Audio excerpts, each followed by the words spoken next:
નમસ્કાર મિત્રો, સ્વાગત છે તમારું અમારી ચેનલ લેવિકા સ્ટોરી પર એક નવા વિડીયોમાં। રાત્રે સૂતા સમયે પથારીમાં ઓમ નમઃ શિવાય મંત્રનો જાપ કરવાથી તમારા જીવનમાં અદ્ભુત બદલાવ આવી શકે છે। આ મંત્રના જાપથી માત્ર માનસિક શાંતિ જ નથી મળતી, પરંતુ આ તમારા શરીર અને આત્માને પણ નવજીવનની શક્તિ આપે છે। જાણો આ સરળ મંત્રના અનોખા લાભો, જે તમને માત્ર શાંતિ જ નહીં પરંતુ પોઝિટિવ ઉર્જા અને આત્મવિશ્વાસ પણ આપશે। આજે જે આને તમારા રાત્રિના સમયમાં સામેલ કરો અને જુઓ કે તમારા જીવનમાં કેવી રીતે ચમત્કારી પરિણામો થાય છે। મારા પ્રિય ભક્તો, આજે અમે તમને કહીશું કે ભગવાન શિવનું પંચાક્ષરી મંત્ર ઓમ નમઃ શિવાય ને પથારી એટલે કે બેડ પર સૂતા હોય ત્યારે જાપ કરવાથી શું થાય છે અને કઈ ઘટનાઓ બને છે, આ અંગે અમે આજના આ વિડીયોમાં જણાવીશું। તો મિત્રો, વિડીયો પૂરો જોવાનું ભૂલશો નહીં। જો તમે આપણી ચેનલ પર નવા છો તો ચેનલને સબસ્ક્રાઇબ કરજો અને કમેન્ટ બોક્સમાં હર હર મહાદેવ લખી દેજો અને વિડીયોને એક લાઇક પણ આપી દેજો। તો મિત્રો, આ વિડીયોમાં શરૂ કરીએ આ મંત્રનો જાપ।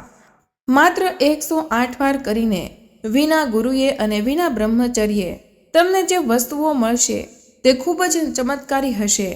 આ મંત્ર પોતાના માટે મહાશક્તિશાળી છે અને આ મંત્રનો કોઈ તોડ નથી। આ મંત્રના જે દેવતા છે તે મૃત્યુના દેવતા પણ કહેવામાં આવે છે, કારણ કે મૃત્યુ પણ તેના અંતર્ગત આવે છે। તેની ઈચ્છાથી જ આખું બ્રહ્માંડ ચાલે છે, તેના ઈચ્છાથી જ બધા પ્રાણીઓ પોતાનું જીવન પાન કરે છે। આ મંત્રના દેવતા છે કાલો મહાદેવ, એટલે કે ભગવાન શિવ। ભક્તો, ભગવાન શિવનો જે મંત્ર છે જેના વિશે તમને વાત કરવા જઈ રહ્યા છીએ તે છે ઓમ નમઃ શિવાય।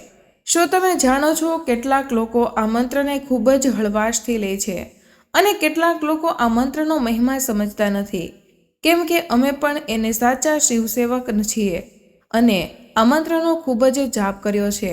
આ મંત્રની શક્તિઓ અને સિદ્ધિઓ મળી છે અને મિત્રો, ભગવાન શિવની કૃપાથી મારા બધા જ કાર્યો બનવા લાગી રહ્યા છે, કારણ કે અમે પણ આ મંત્રનો જાપ કરીએ છીએ। તો જેમ કે આજે તમને આ અનુભવના આધાર પર જણાવીશું કે તમે કેવી રીતે આ મંત્રનો જાપ કરી શકો છો અને આ મંત્ર તમારા જીવનને કેવી રીતે બદલી શકે છે, કેવા શારીરિક, માનસિક અને ભૌતિક જીવનમાં પરિવર્તન લાવશે। ઓમ નમઃ શિવાય મંત્રના અક્ષરોમાંથી બનેલો છે, જેથી તેને હઠાક્ષરી મંત્ર પણ કહેવામાં આવે છે। જો આ મંત્રમાંથી ઓમ હટાવી દઈએ તો આ 5 અક્ષરોનું મંત્ર બની જાય છે, જેને આપણે પંચાક્ષરી મંત્ર તરીકે તો જાણીએ જ છીએ। કોઈ પણ મંત્ર જાપ પહેલા તો જો આપણે એ મંત્રના આગળ ઓમ લગાડીએ તો તે મંત્રની શક્તિ વધે છે, જેનાથી એ મંત્ર બ્રહ્મા, વિષ્ણુ અને ભગવાન શિવ સાથે જોડાયેલ જાય છે। પરિણામે એ મંત્રની સિદ્ધિ તરત જ પ્રાપ્ત થઈ જાય છે। એટલે કોઈ પણ મંત્રને ઓમ લગાડીને જ જપવામાં આવે છે। ક્યારેક તો મંત્રના આગળ અને પાછળ બંને જગ્યાએ ઓમ લગાવીને પણ જપવામાં આવે છે, જેથી મંત્રની શક્તિ સચવાઈ રહે। અને હવે વાત કરીએ કે જો તમે બેડ પર સૂતા સમયે ઓમ નમઃ શિવાય મંત્રનો જાપ કરશો તો તેનાથી તમને શું ફાયદો થાય છે। મિત્રો, સૌપ્રથમ તો તમારે જાણવું જોઈએ કે ભગવાન શિવનો ઓમ નમઃ શિવાય મંત્ર એ બ્રહ્માંડનો શ્રેષ્ઠ મંત્રોમાંનો એક છે। જેમ કે નવા વર્ણ મંત્ર, દ્વાદશ મંત્ર, અષ્ટાંગ મંત્ર, ગાયત્રી મંત્ર, મહામૃત્યુંજય અને અન્ય વેદના મંત્રો, આ બધા જ શ્રેષ્ઠ મંત્રોમાં ઓમ નમઃ શિવાય મંત્ર પણ સામેલ છે। આ મંત્ર એટલો શક્તિશાળી, પાવરફુલ અને ચમત્કારી છે કે આ વિશે કંઈ કહેવું સૂરજને દીપક બતાવવાના સમાન છે। પરંતુ આ એ પર આધારિત રાખે છે કે આપણે અત્યાર સુધી કેટલી વાર જાપ કર્યો છે। તમારા જાપ કરવાનો ઈરાદો આ મંત્ર જાગૃત કરે છે કે નહીં તે તો કહેવું મુશ્કેલ છે। એવું કહેવામાં આવે છે કે જો તમે કોઈ મંત્રનો જાપ બેડ પર સૂતી વખતે કરો છો તો તે સિદ્ધ થઈ જાય છે, પરંતુ ભક્તો, આ બાબત સંપૂર્ણ રૂપે સત્ય નથી। જો તમે આ બ્રહ્માંડમાં કોઈ પણ મંત્ર કે તંત્રને જુઓ તો આ બધાનો જન્મ ભગવાન શિવ દ્વારા જ થયો છે। ભલે તે ઓમ નમઃ શિવાય મંત્ર હોય, ગાયત્રી મંત્ર, મૃત્યુંજય મંત્ર અથવા કોઈ બીજો મંત્ર, બધા જ મંત્રો ભગવાન શિવની કૃપાથી જ છે। પરંતુ આ વસ્તુને પણ સમજવું જોઈએ કે તે મંત્રો ભગવાન શિવ દ્વારા બનાવવામાં આવ્યા નથી। તેથી સાબર મંત્ર માત્ર એક જ છે।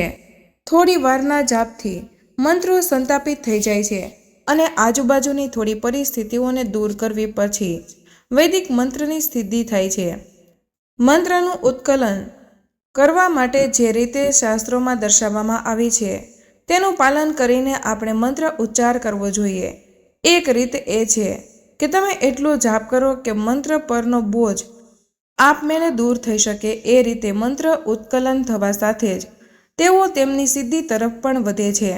કોઈ નવા મુકામે જતા પહેલાં જ્યારે મંત્ર સિદ્ધિ થાય છે ત્યારે તમને ઘણા અનુભવ થાય છે, ઘણા બધા લાભ મળે છે અને સૌથી મોટો ફાયદો એ છે કે તમને તમારા ઈષ્ટદેવ દિવ્ય દર્શન મળે છે.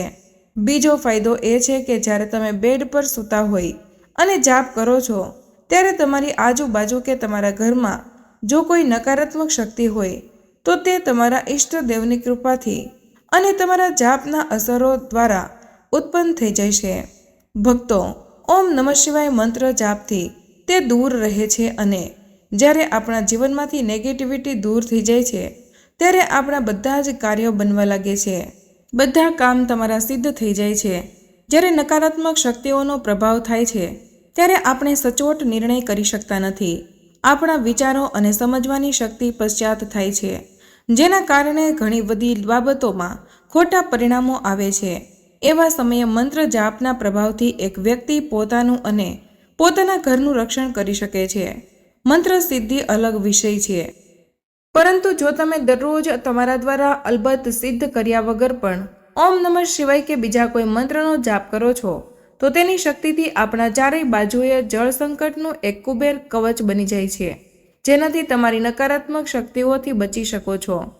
જો તમને આ વસ્તુઓ એક સાથે મળી જાય છે, તમે જાણો છો ને મંત્ર સિદ્ધિ નહીં અને મંત્રના જાપથી તો તરત જ સમજાઈ જાય છે કે તમને દરેક વસ્તુ પ્રાપ્ત થઈ ગઈ છે. દર્શક મિત્રો, સિદ્ધ થવાથી અથવા તો જ્યારે તમે બિસ્તર પર સૂતા જાપ કરો છો ત્યારે કેટલીક ઘટનાઓનો પૂર્વાભાસ તમને થવા લાગે છે. સ્વપ્ન સિદ્ધિ, વાક સિદ્ધિ દેખાય છે, એની નાની મોટી સિદ્ધિઓ તમને મળવા લાગે છે. આ બધું તમારી જાતે જ ખબર પડી જાય છે. એ તો જાણવું જ છે. જાપના પ્રભાવ તમારું કલ્યાણ થાય છે અને સાથે જ તમે બીજાઓનું કલ્યાણ કરવાની ક્ષમતા પણ મેળવો છો. દર્શક મિત્રો, જાપના પ્રભાવથી તમારી અંદર એટલી ઉર્જા આવે છે, એટલી શક્તિ આવે છે કે તમે બીજાઓની નકારાત્મક શક્તિ પણ દૂર કરી શકો છો. તેમની સમસ્યાનું પણ પતાવટ કરી શકો છો અને તેમના વિશે પણ બધું જાણીને પૂરી માહિતી આપી શકો છો. ભગવાન શિવની કૃપા મેળવવા માટે ઓમ નમઃ શિવાય મંત્રનો સૌથી સારો અને શ્રેષ્ઠ મંત્ર છે. જો તમે દરરોજ 108 વાર ઓમ નમઃ શિવાય મંત્રનો બેડ પર સૂતી વખતે જાપ કરવા લાગો છો તો લગભગ 1 મહિને આ મંત્રના જાપથી તેની શક્તિ દેખાવા લાગશે. થોડા સમયમાં જ આ મંત્ર જાગૃત થવાનું શરૂ કરી દેશે. યોગ સિદ્ધિ નથી, પરંતુ જાગૃત થવાનું શરૂ થઈ જાય છે. સાથે જ 1 મહિના પછી આ મંત્ર જાગૃત થવા લાગે છે અને ઘણા લોકોનો અનુભવ શરૂ થઈ જાય છે. જ્યારે આ મંત્ર જાગૃત થાય છે ત્યારે તે તમારા ખરાબ વિચારોને દૂર કરે છે, એટલે તમારી માનસિકતા પણ નિયંત્રિત કરે છે. આથી વ્યક્તિનું ધ્યાન મંત્રની વાઇબ્રેશન પર લાગી જાય છે, કારણ કે જ્યાં સુધી તમે અંદરથી શુદ્ધ અને પવિત્ર ન હોય ત્યાં સુધી તમે ભગવાન શિવને અનુભવી શકતા નથી. તો પહેલા મંત્રની ઉર્જા તમને આંતરિક રીતે શુદ્ધ કરે છે. જ્યાં સુધી તમારા જીવનમાં ખલેલો આવી જ હોય છે ત્યારે સુધી તમે પરમાત્મામાં ધ્યાન લગાડી શકતા નથી, મંત્ર જાપમાં ધ્યાન લગાવી શકતા નથી. અને જે પણ મનોકામનાને લઈને તમે આ મંત્રનો જાપ કરો છો, કારણ કે દરેકની મનોકામના કલ્પનાઓ જુદી જુદી હોય છે. દરેક ઈશ્વર પ્રાપ્ત કરવા માંગે છે, તો કોઈ આત્મજ્ઞાન મેળવવા માંગે છે. જ્યારે તમે આ મંત્રનો દરરોજ નિયમિત રીતે જાપ કરવાનું શરૂ કરો છો તો ધીમે ધીમે આ મંત્ર તમને સંપૂર્ણ રૂપે ચૈતન્ય બનાવે છે, સંપૂર્ણ રીતે જાગૃત કરે છે. તમારા મનમાં જે બીજો વિચાર છે તે દૂર થવા લાગે છે અને તમે ધીમે ધીમે ભગવાન શિવની નજીક પહોંચવા માટે પહેલાં પગલાં ભરવાની શરૂઆત કરો છો. પ્રથમ તો નેગેટિવિટી દૂર થાય છે, પછી જીવનમાં જે પણ સમસ્યાઓનો છે તે દૂર થવા લાગે છે. આ મંત્ર છે જેમ કે ઘરે જો બીમારી આવતી હોય તો આ મંત્ર તેને દૂર કરે છે અને શત્રુઓથી મુક્તિ આપે છે. મંત્ર જેમ ચાલી રહ્યો હોય છે તેમ તેમ તમને ભગવાન શિવની કૃપાથી ભૌતિક સુખ પ્રાપ્ત થવા લાગે છે. જ્યારે તમને મંત્ર જાપની અસરથી બધું જ મળવા લાગતું હોય ત્યારે તમને ભગવાનની પ્રાપ્તિ માટે ભક્તિ કરવી જોઈએ. ઘણા બધા લોકો અહીં અટકી જતા હોય છે અને આ મંત્રની સાધના નથી કરતા, માત્ર સામાન્ય પૂજા અને પાઠ સુધી જ સીમિત રહે છે. આથી આગળની સાધના પણ કરવી જોઈએ.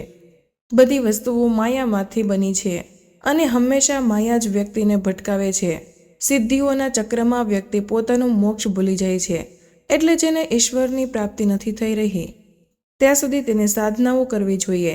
જ્યારે તમને ઈશ્વરની પ્રાપ્તિ થાય છે ત્યારે તમારી અંદર એટલું જ્ઞાન અને ઉર્જાનો પ્રવાહ આવી જાય છે કે પછી તમે બીજાઓને જ્ઞાન આપવાનું શરૂ કરો છો.